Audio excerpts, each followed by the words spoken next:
বাধ্য করে আদেশ দিচ্ছে এরকম সমগ্র সৃষ্টিকে আমরা বাধ্য করি শুধু মানুষ আমরা সিদ্ধান্ত দেখা যায় না বিদায় ওদেরকে সংকলন করা হয় না আপনাদের যে দেখতেছি বিদায় আপনাদেরকে সংকলন করেছে আমরা মানুষকে বাধ্য করতে পারতেন কিন্তু পরের ইচ্ছা স্বতন্ত্র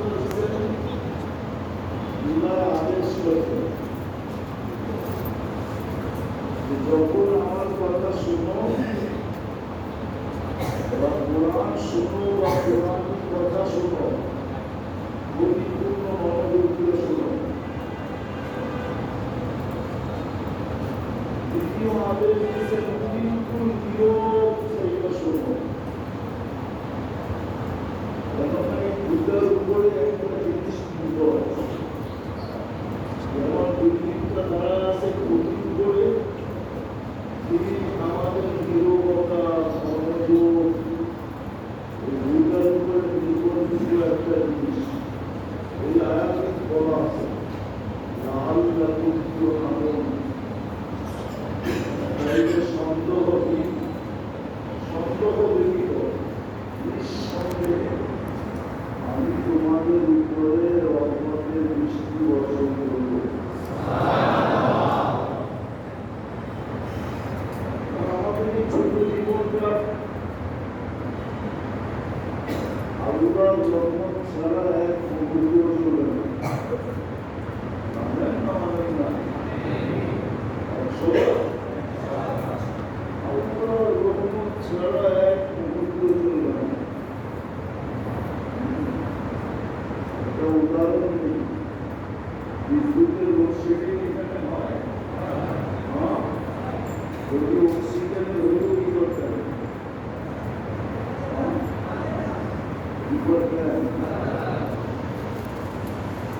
বিদ্যুতের তো হয় কিন্তু অক্সিজেনের তো হয় না বিদ্যুৎ মানুষ সাপ্লাই দেয় অক্সিজেন কি সাপ্লাই দেয় অথচ অক্সিজেন আসা সর্বত বন্ধ এসি চলতেছে ভিতরে দরজা বন্ধ জানলা বন্ধ ভেন্টিলেটর বন্ধ তারপর অক্সিজেন নিতেছে না নিতেছে না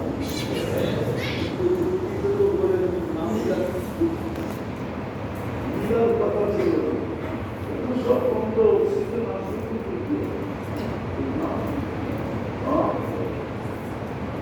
অক্সিজেন কি উঠেছে এই জন্য এক শাসন চলবে না আল্লাহর রহমত ছাড়া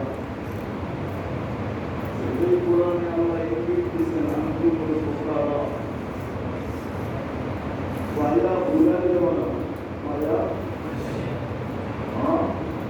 মায়া কেননা তোমরা শ্বাসে শ্বাসে আমার মন্দাজ আমরা কদমে কদমে শ্বাসে শ্বাসে আল্লাহর মন্দাজ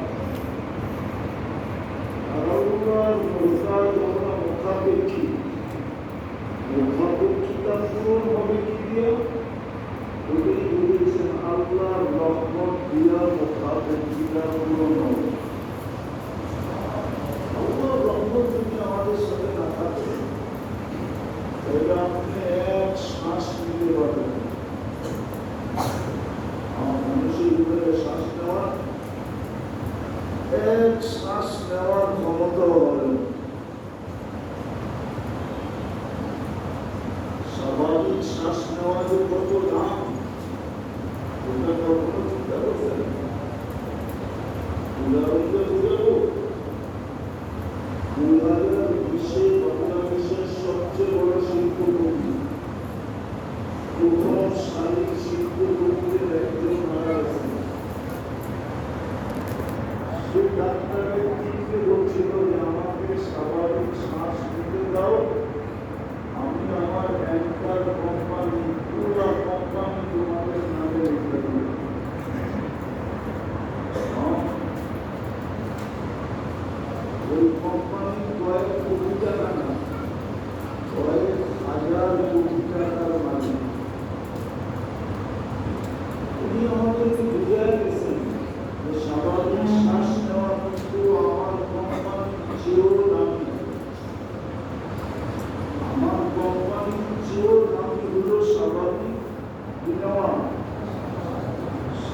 নেওয়া স্বাভাবিক, শ্বাস নেওয়া, কিন্তু বলেন এখানে একজনও পাওয়া যাবে না,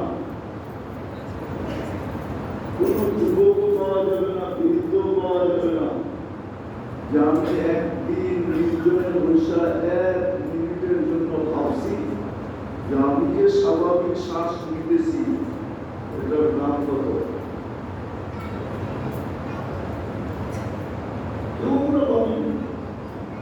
আমিও না, যুবকও পাবে না, বৃদ্ধ পাবে না, নারীও পাবে না, পুরুষও পাবে না।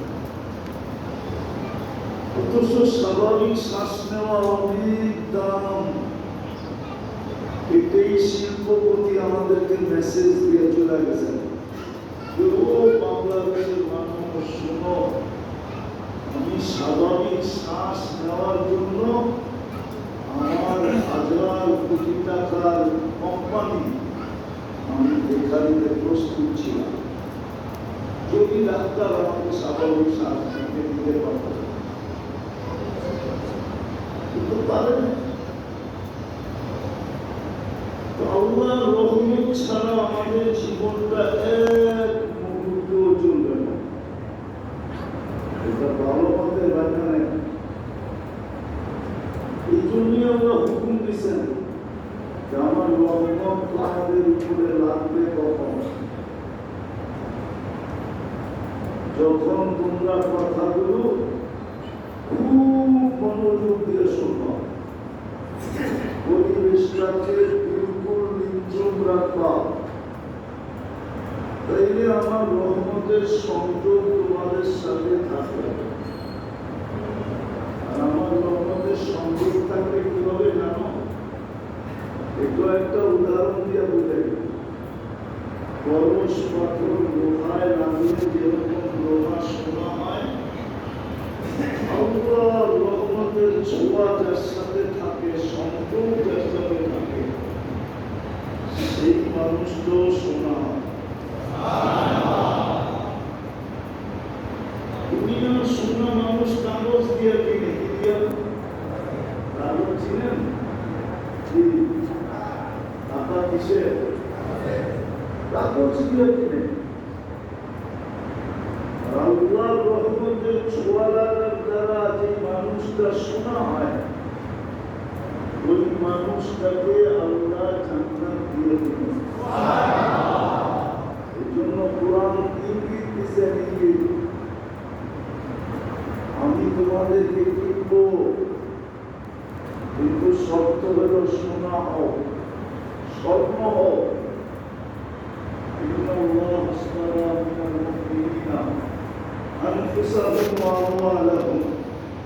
আল্লাহ বলে আমি তোমাদেরকে কিনতে রেডি, কিন্তু শর্ত হল তোমাদেরকে স্বর্ণ হতে হবে। আল্লাহ কি দিয়ে কিনবেন? আল্লাহ বলে আমি জান্নাতের বিনিময়ে কিনবো। জান্নাত, জান্নাত চিনেন? জান্নাতও চিনেন না? চিনার কারণে আমাদের ভিতরে শখ নাই, শখ। যেটা মানুষ চিনে আর জানে, আর যেটা মানুষের দিলের ভিতরে কাছে, ওটার জন্য মানুষ জানের বাজি দিতেও ভুল করে, দ্বিধা করে, জানের বাজি লাগায়, সবকিছু বাজি লাগায়।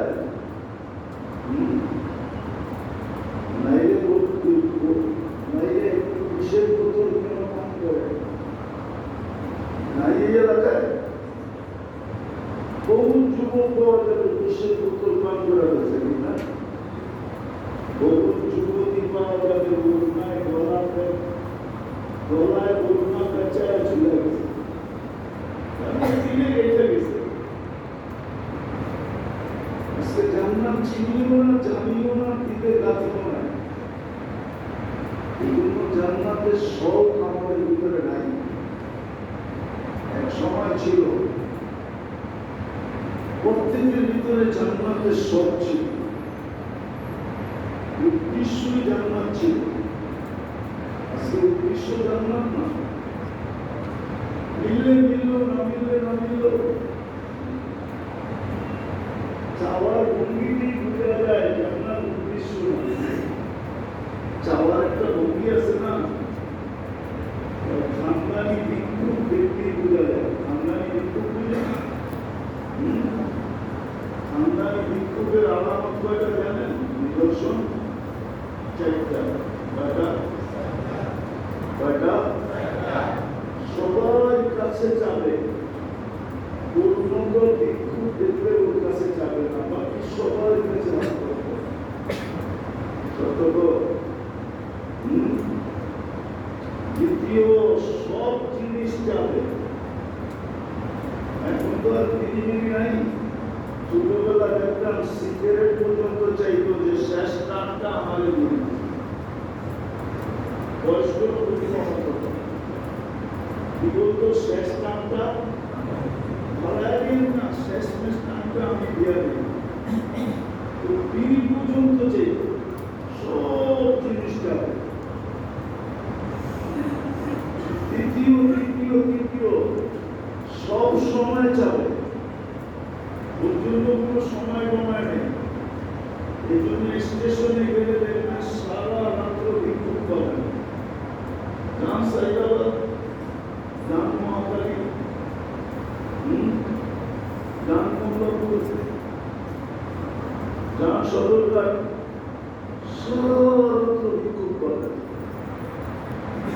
সব সময় যাবে। চতুর্থ হল সর্ব অবস্থায় যাবে। সুস্থ থাকলেও যাবে, অসুস্থ হলেও আরো যাবে, অসুস্থ অবস্থায়ও যাবে। ওর জন্য ঝড় বৃষ্টি বাদল সাদল কিছু নেই। এই চারটা মূল্য বিদ্যুৎ আমাদের চাওয়া দিয়ে বোঝা যায় যে আমরা আসলে জান্নাত নিলে নিল।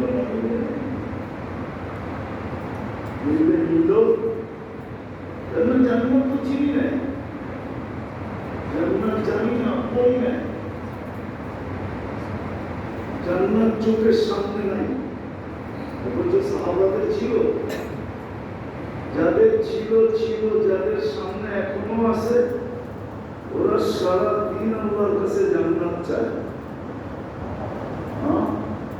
আবার আল্লাহ অঙ্গীকারও দিয়েছেন ভালো মতে। আল্লাহ আমাদেরকে একটু জানায় দিয়েছেন যে মনের থেকে 7 বার জান্নাত যাবে, কয়বার? 8ম বার জান্নাত ওকে যাবে।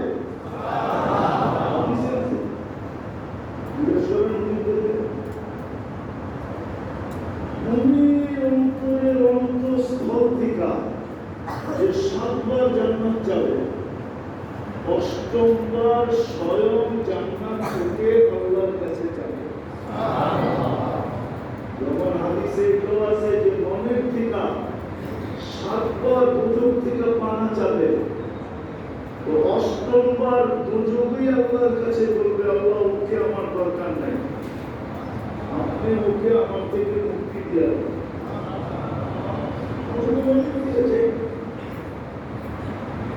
তো রহমতের সংযোগ যদি থাকে তাহলে অসংখ্য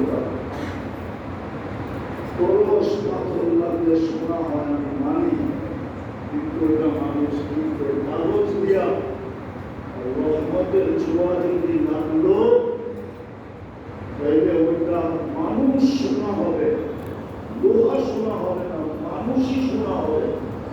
আর ওটা আল্লাহ কিনবে জান্নাত দিয়া। জান্নাতের সবচেয়ে ছোট প্লট হলো এই দুনিয়ার 10 গুণ বড়। আর এই পচা মাটি না, বৃষ্টি হইলেই দাদা, এই পচা মাটি না, জান্নাতের মাটি